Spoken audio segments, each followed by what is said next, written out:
అందుకే పిల్లల్ని చూపిస్తావా, కోర్టు ద్వారా నన్నే తెచ్చుకోమంటావా? ఆలోచించుకుని సమాధానం చెప్పు. నీ సమాధానాన్ని బట్టే నా నిర్ణయం కూడా ఉంటుంది.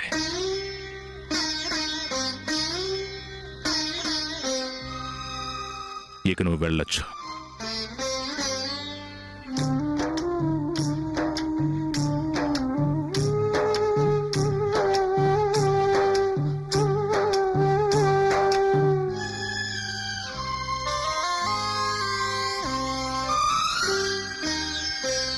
ఇది ఎవ్వరు ఎవ్వరికి ఇవ్వని వీడుకోలు, ఇవి ఎక్కడా ఎన్నడూ జరగని అంపకాలు.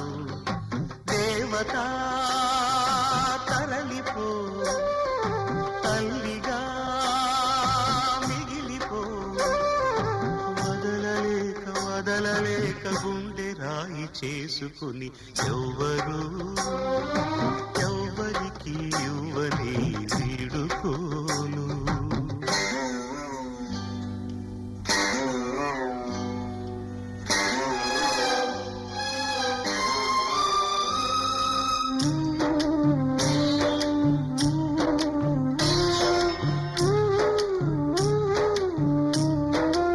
చట్ట ప్రకారం కోర్టుకెళ్ళి నా పిల్లల్ని నా దగ్గరికి తెచ్చుకోవాల్సి ఉంటుంది. ఇక సెలవిమ్మని అడిగితే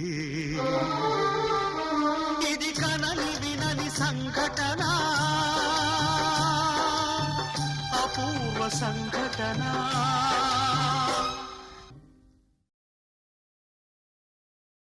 అయితే అమ్మొచ్చింది. మనం ఇక్కడ ఉన్నామని తెలుసు కాదనమాట. మనకోసమే అనుకుని నేను ప్యాంట్లోనే ఇది పోసేసాను తెలుసా? నాన్నమ్మతో ఎందుకలా మాట్లాడారు? పొగరుగా మాట్లాడారు, కొవ్వు, అందుకే అలా మాట్లాడారు. అను, మనం మన ఇంటికి వెళ్ళిపోదాం పదా. సడన్ గా ఇదేంటన్నయ్య? లేదను, మనం ఇక్కడ ఉండటం కరెక్ట్ కాదు. అది కాదన్నయ్య, మనం వచ్చిన పని ఏదైనా కావచ్చు, ఇక్కడ ఉండడం కరెక్ట్ కాదు. ఈరోజు అమ్మ చూడలేదు కాబట్టి సరిపోయింది. చూస్తే ఏమయ్యేది? మనం భద్రాచలం వెళ్ళలేదని అమ్మకు తెలిసిపోయేది. అమ్మ మనసు ఎంతో బాధపడేది. వద్దు, మనం వెంటనే వెళ్ళిపోదాం. మనల్ని అమ్మ చూడలేదు కదన్నయ్య, ఎందుకు ఫీల్ అవుతావు? చూడకపోవచ్చు, కానీ ఏ రోజు నేను అమ్మకు అబద్ధం చెప్పలేదు. నేను అబద్ధం చెప్పానని తెలిస్తే అమ్మ తట్టుకోలేదు.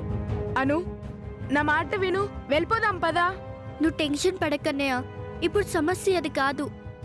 ఇందుకు నాన్నెందుకలా మాట్లాడారా అని నేను ఆలోచిస్తున్నాను. ఆలోచించాల్సింది నాన్న గురించి కాదు, అమ్మ గురించి. నాన్న పిల్లలు కావాలని వెంటపడుతున్నారు, దానికి అమ్మ మనసు బాధపడుతుంది. మనం వెళ్ళి అమ్మకి సపోర్ట్గా ఉండి ధైర్యం ఇవ్వాలి. నువ్వు ఆంజనేయ స్వామితో 4 రోజులు ఉంటానని మాట ఇచ్చావు. మళ్ళీ ఆయన వచ్చి తీసుకెళ్లే వరకు మనం వెళ్ళకూడదు అన్నయ్య.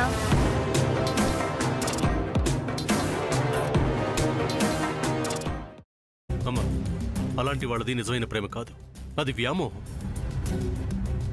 ఎగ్జాక్ట్లీ చిన్నత్త, నిజంగా ప్రేమించుకున్న వాళ్ళు అలా చేయరు. ఎంత మనసు విరిగిపోతే కన్న కూతుర్ని పట్టుకొని మా దృష్టిలో చచ్చిపోయా ఉంటుందా తల్లి? అది సరే అమ్మా, తన కూతురుతో తన మాట అనేటప్పుడు ఆమె మాటల్లో వ్యథ, కళ్ళల్లో బాధ గమనించావమ్మా? పెద్దబాబుకు బర్త్డే విషెస్ చెప్పు కూడా వెళ్ళాం కదా. ఊరికే ఎలా కాలిపోతుంది?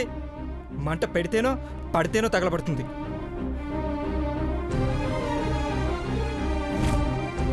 కరెక్ట్ చిన్నబాబు, నీకొచ్చినట్టే నాకు డౌట్ వచ్చింది. పార్వతే షర్టును తగలబెట్టిందనుకుంటా.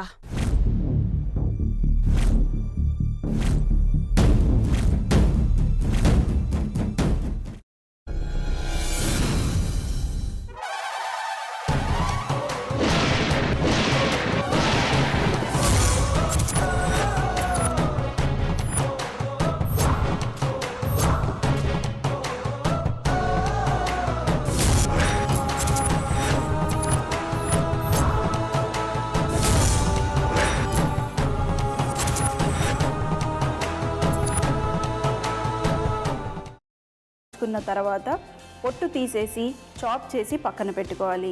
ఒక ప్యాన్లో కొద్దిగా నూనె వేడి చేసి అందులో ఆవాలు, మినప్పప్పు, శనగపప్పు, కరివేపాకు, సన్నగా తరిగి పెట్టుకున్న ఉల్లిపాయలు వేసుకుని 1 నిమిషం పాటు వేయించుకోవాలి. ఆ తర్వాత కాల్చి కట్ చేసి పెట్టుకున్న వంకాయని కూడా అందులో వేసుకుని బాగా మిక్స్ చేసి బౌల్లోకి ట్రాన్స్ఫర్ చేసుకుని అందులో తగినంత చిక్కటి పెరుగు లేదా పల్చటి పెరుగు వేసుకుని మిక్స్ చేసి అన్నంతో కానివ్వండి, చపాతీతో కానివ్వండి సర్వ్ చేసినా చాలా బాగుంటుంది.